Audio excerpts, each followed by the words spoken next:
உலகின் முதல் சைவ பாடி பில்டரும் பிரபல பஞ்சாபி நடிகருமான வரிந்தர் சிங் குமார் உயிரிழந்ததற்கு மருத்துவ அலட்சியமே காரணம் என்ற குற்றச்சாட்டு எழுந்துள்ளது. நடந்தது என்ன என்பதை பற்றி விவரிப்பதுடன் மருத்துவ வல்லுநருடன் கலந்துரையாட இருக்கிறார் சிறப்பு செய்தியாளர் ரஞ்சித்.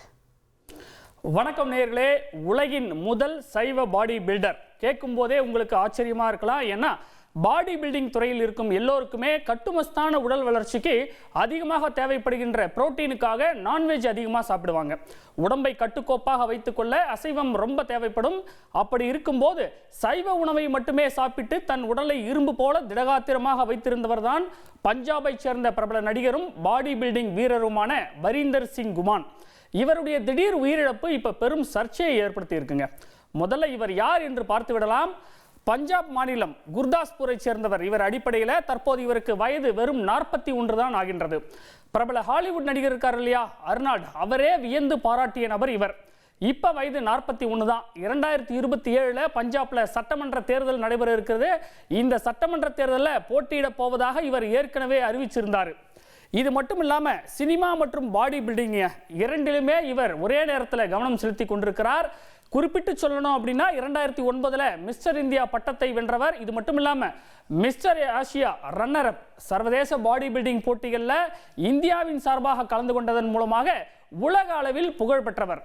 2012 பஞ்சாபி திரைப்படங்கள்லையும் அதன் தொடர்ச்சியாக இந்தி திரைப்படங்கள்லையும் நடித்ததன் மூலமாக பிரபலமானவர்.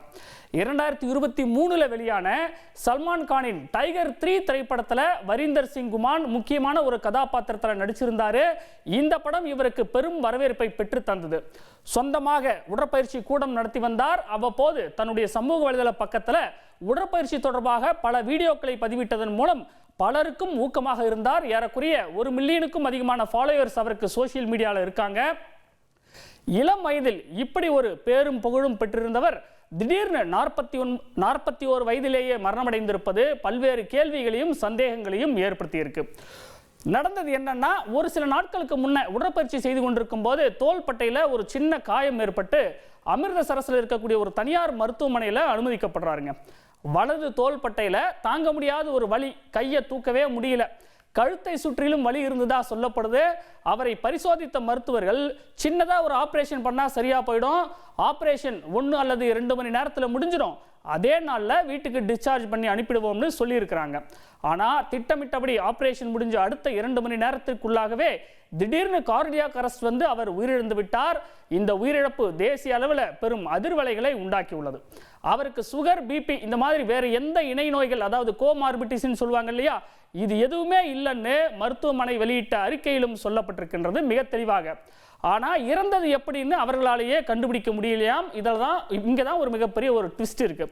தற்போது இவர் மறைவிற்கு பஞ்சாபை சேர்ந்த அரசியல் தலைவர்கள், மத்திய அமைச்சர்கள், திரை பிரபலங்கள், ரசிகர்கள்னு பல்வேறு தரப்பினரும் இரங்கல் தெரிவித்து வருகிறார்கள்.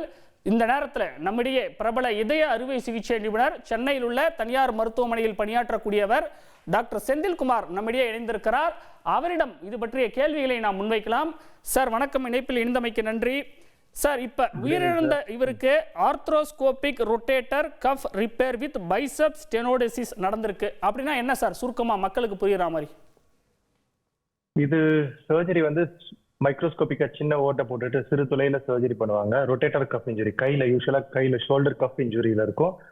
சின்னதா ஓட்டை போட்டுட்டு டெண்டான் ரிப்பேர் பண்ணிட்டு அங்க இருக்கிற மசிலை ஸ்பிளிட் பண்ணிட்டு இன்னொரு இடத்துல தைச்சிருவாங்க. இது எதுக்குன்னா ரொட்டேஷன் கஃப், இந்த ஜிம் போறவங்களுக்கு, எக்ஸசைஸ் பண்றவங்களுக்கு, ஷட்டில் கார்க் விளையாடுறவங்களுக்கு, கை அதிகமா யூஸ் பண்றவங்களுக்கு வரதுக்கான வாய்ப்பு இருக்கு. ரொட்டேட்டர் கஃப் இன்ஜுரி சிறு தொலைல பண்ற மைக்ரோஸ்கோபிக் சர்ஜரி. சடன் கார்டியாக் அரித்மியான்னு அவங்க ஒரு காரணத்தை சொல்லியிருக்கிறாங்க மருத்துவமனை. அப்படின்னா என்ன சார், ரெண்டுமே ஒண்ணுதானா? கார்டியாக் அரெஸ்டும் இது ஒண்ணுதானா இல்ல வேற வேறையா? இல்ல கார்டியாக் அரெஸ்ட் வந்து எண்டுன்னு சொல்லுவோம். சடன் கார்டியாக் அரித்மியா அப்படின்றது ஹார்ட்டோட ரிதம் ஒழுங்கா இருக்கனால. ஹார்ட் ஒரு நாளைக்கு வந்து 1,00,000 தடவை துடிக்கும் and 60 to 70 times per minute beat பண்ணிட்டு இருக்கோம். இந்த ரிதம் வந்து எப்பயுமே சின்கரைஸா இருக்கும்.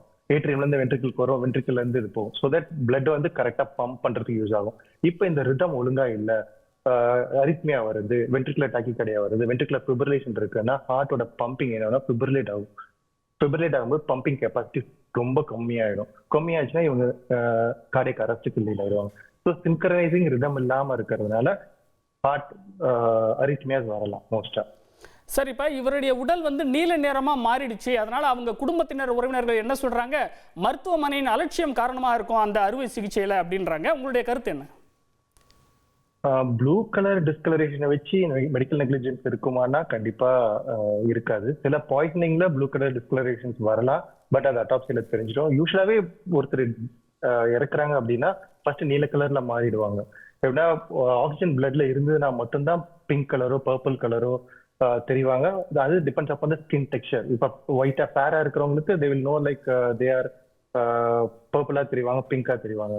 அண்ட் வென் ஆக்சிஜன் இல்ல பிளட்ல, அவங்க பிரீத் பண்ணல, டெத் ஆயிட்டாங்கன்னா யூஸ்வலா ஸ்லோவா என்ன ஆகும்னா இந்த டீஆக்சிஜனேட்டட் பிளட் வந்து வெளில வர ஆரம்பிக்கும். அந்த டீஆக்சிஜனேட்டட் பிளட்ல இருந்து வர பர்பிள் கலர் தான் வெளியில தெரியும். Purple R deep dusky colour தான் வெளியில தெரியும். கொஞ்ச நேரத்துக்கு அப்புறம் அது எல்லாமே டிபெண்டன்ட் பார்ட்னா பாடி கீழே படுத்துட்டு இருக்கும்போது எந்த இடம் ரொம்ப இறக்கமா இருக்கோ அந்த இடத்துல கூலிங் ஆயிட்டு அந்த இடத்துல தான் டிஸ்கலரேஷன் வரும். யூஸ்வலா இந்த ப்ளூ கலருக்கும் மெடிக்கல் நெக்லிஜென்ஸ்க்கும் ஏதோ சம்மந்தம் இருக்குன்னா இல்ல. சில பாய்சனிங்ல வரலாம், பட் அது மெடிக்கல் அட்டாப்சியில கண்டிப்பா தெரிஞ்சிடும். சார், இப்போ இவருக்கு நடந்திருக்கிறது மேஜரான ஒரு ஆப்ரேஷன் எதுவும் கிடையாது, ஒரு சின்ன மைனர் ஒரு ஆப்ரேஷன் தான். அதே நேரத்தில் அவருக்கு கோமார்பிட்டிஸும் எதுவும் இல்லைன்னு சொல்றாங்க. அப்படி இருக்கும்போது உயிரிழப்புக்கு வேற என்ன காரணமா இருந்திருக்கும் இந்த இடத்துல? கோமார்பிடிட்டிஸ் வந்து ஒரு ஆடட் ஃபேக்டர் தான். இப்போ எனக்கு கோமார்பிடிட்டிஸ் இல்லை, நான் ஒரு சர்ஜரிக்கு போறேன் அப்படின்னா இந்த ரிஸ்க் இஸ் லோ.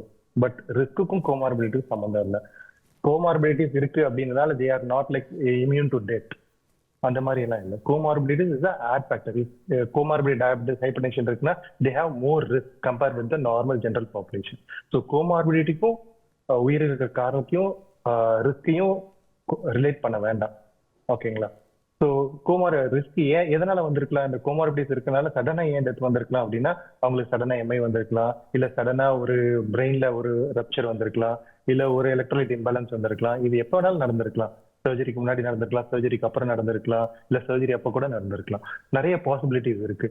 ஸோ இதை வச்சுட்டு நம்ம இதை ஒன்றை மட்டும் கோமார்பிடிட்டிஸ் இல்லை அப்படின்றத வச்சு மட்டும் நம்ம எம்ப்ளாய் பண்ண முடியாது. சார், பாடி பில்டிங்ல இருக்கிறவங்க பொதுவா ஹெவியா ஒர்க் அவுட் பண்ணுவாங்க, அதற்கேற்ற உணவு பழக்கத்தையும் கடைபிடிப்பாங்க. அப்படி இருக்கும்போது இவர் வெறுமனே வந்து வெஜிடேரியன் மட்டும்தான் முழுக்கவே எடுத்திருக்காரு அப்படின்னும் போது அது எதுவும் இதுல ரீசனா இருக்க வாய்ப்பு இருக்கா?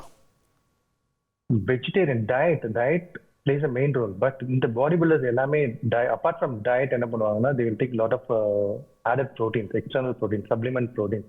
இந்த supplement proteins சம்டைம்ஸ் என்ன பண்ணுன்னா, இது நம்ம வந்து 1 கிலோ பருப்பு சாப்பிட்டு ஒரு 18 கிராம் புரோட்டீன் வரதுக்கும் 18ல இருந்து 20 கிராம் புரோட்டீன் வரதுக்கும் ஒரே ஒரு கப் காஃபி சைஸ் கப்ல வரதுக்கும் புரோட்டீனுக்கும் நிறைய டிஃபரன்ஸ் இருக்கு.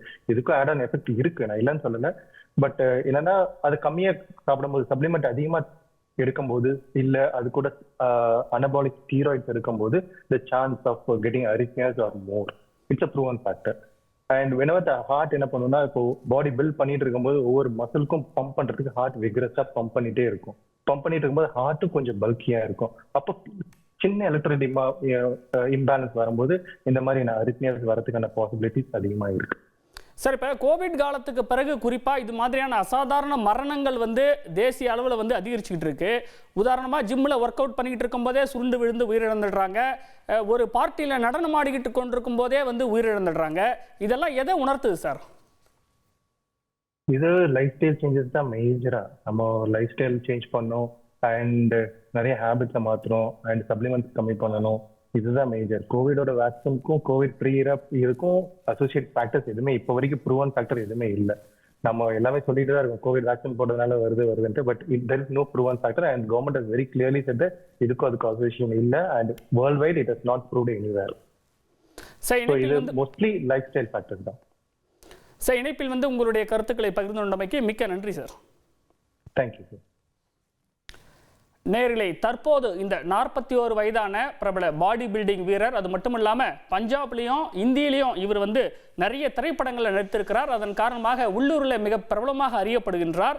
அப்படி இருக்கக்கூடியவர் ஒரு 41 வயதில் ஒரு மருத்துவமனையில் ஒரு சின்ன மைனர் சர்ஜரிக்காக அனுமதிக்கப்பட்டவர் திடீர்னு உயிரிழந்திருப்பது அவரது குடும்பத்தினரையும் உறவினர்களையும் நண்பர்களையும் மிகப்பெரிய அதிர்ச்சியில் ஆழ்த்தியுள்ளது.